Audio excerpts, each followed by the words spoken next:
Шесте проблема при стареенето. Първият проблем е ракът. Ракът може да се развие привидно от абсолютното нищо или поради навиците, които сме придобили в продължение на години, развити през целия живот. Вторият основен проблем е артритът. Болките в ставите е нещо изключително показателно за начинът, по който ние остаряваме. Третият проблем е хроничната болка, която скача между различни мускули и стави в нашето тяло. Четвъртият, разбира се, е сърдечните проблеми.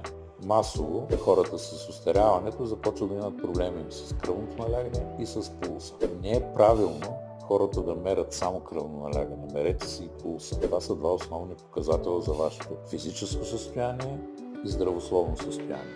Когнитивният спад, т.е. начина да не можем да правим асоциации, да забравяме системно. Това е петия признак на остаряването и не на последно място проблема с психичното здраве.